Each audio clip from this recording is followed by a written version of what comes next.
Ça y est, ils sont libres. Après 547 jours de captivité, Hervé Guéquer et Stéphane Taponnier sont de retour en France. Ils ont atterri ce matin sur le tarmac de l'aéroport militaire de Villacoublay.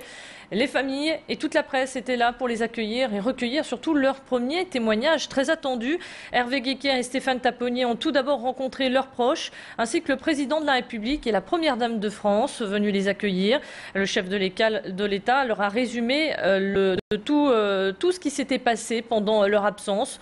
Ce premier contact avec le sol français s'est fait dans la plus grande intimité, à l'abri des caméras. Une grande frustration pour l'ensemble de la presse qui aurait voulu être présente pour ces retrouvailles. Les deux hommes se sont ensuite dirigés vers les journalistes où ils ont pu faire part de leurs émotions. Ils sont apparus en bonne santé, sourire aux lèvres, et sont revenus sur leur libération.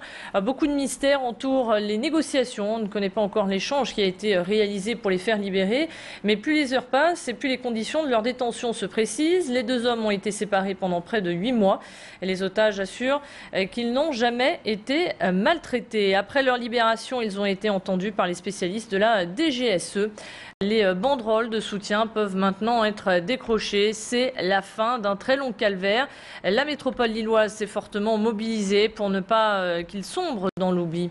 Après la mairie de Lille hier, c'est au tour de la rédaction de France 3 de décrocher dans la joie et la bonne humeur cette banderole que vous voyez d'ailleurs ici sur ces images. On va écouter sans plus tarder le directeur de France 3 Nord-Est qui est, vous vous en doutez, très ravi de les voir de retour parmi nous. Les frémissements sont récents, ils datent des dernières heures et donc on avait des échos mais on était surtout soucieux de ne pas perturber un processus final. Je parle là de France Télévisions et de France 3, donc là pour l'instant on est juste au bonheur de les voir revenir. On poursuit, précision également que leur traducteur a été libéré et on souhaite bien sûr un bon retour à ces deux hommes dont leur courage a été extraordinaire. Le procès du meurtrier présumé de Clélia reporté, l'audience a été très mouvementée. La sortie ne s'est pas fait sans heurts avec des incidents qui ont éclaté entre les deux familles. Un procès qui s'est déroulé dans des conditions particulières puisque l'avocat du meurtrier présumé, Maître Dupond-Moretti, a demandé le renvoi. Un avocat qui sort de deux procès, celui d'Yvan Colonna et Loïc Séché. Depuis lundi, Julien Sally comparaît libre pour le meurtre de Clélia, retrouvé sans vie en 2008 au bord de la Deule à Lambersart. Des éléments troublants l'accusent d'être l'auteur du crime. Mais Maître Dupond-Moretti a la certitude de l'innocence de son client et a demandé un supplément d'informations sur 3 points que l'enquête n'a pas résolus. Il s'en est également pris à la juge qui le reproche son manque d'impartialité. Du côté des parties civiles, l'énervement se fait sentir car depuis le début du procès, l'atmosphère est tendue. Le père de Clélia déplore que l'avocat de l'accusé fasse tout pour faire ajourner le procès. Depuis lundi, c'est un climat exécrable. Maître Dupond-Moretti fait tout pour ajourner le procès. Moi, ce que je veux, c'est la vérité. Je veux que ma fille, que justice soit rendue à ma fille. Parce que c'est comme ça, c'est normal. Je veux dire, on est les parties civiles, ça fait 3 ans et demi qu'on attend ce procès, on attend plein de réponses à nos interrogations. Et il fait tout pour pas les donner, quoi. Ou il détourne. En fait, il se croit dans une pièce de théâtre, en fait, je pense. L'actualité, c'est aussi une mauvaise nouvelle pour les 30 000 ressortissants italiens de notre métropole. Le consulat d'Italie rue d'Isly à Lille ferme ses portes à 14 h. Le drapeau qui flottait sera donc descendu, mettant un terme à plus de 100 ans de présence sur notre région. Désormais, les Italiens résidant sur la métropole devront aller à Paris pour réaliser leurs démarches administratives. Une fermeture due aux restrictions budgétaires du gouvernement italien.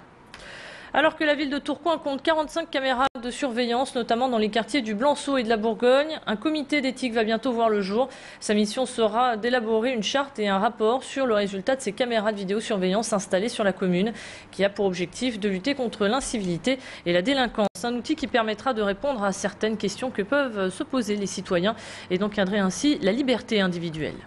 Nous allons aujourd'hui développer de manière mesurée, comme je l'évoquais, la vidéosurveillance.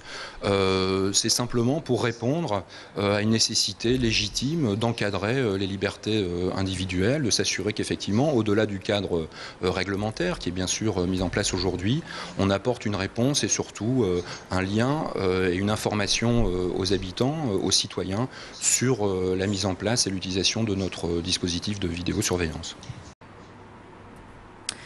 C'était une journée pas comme les autres pour ces enfants de l'hôpital Jeanne de Flandre. Ils portent sur eux un cathéter qui leur permet de se nourrir. C'est ce que l'on appelle la nutrition parentérale.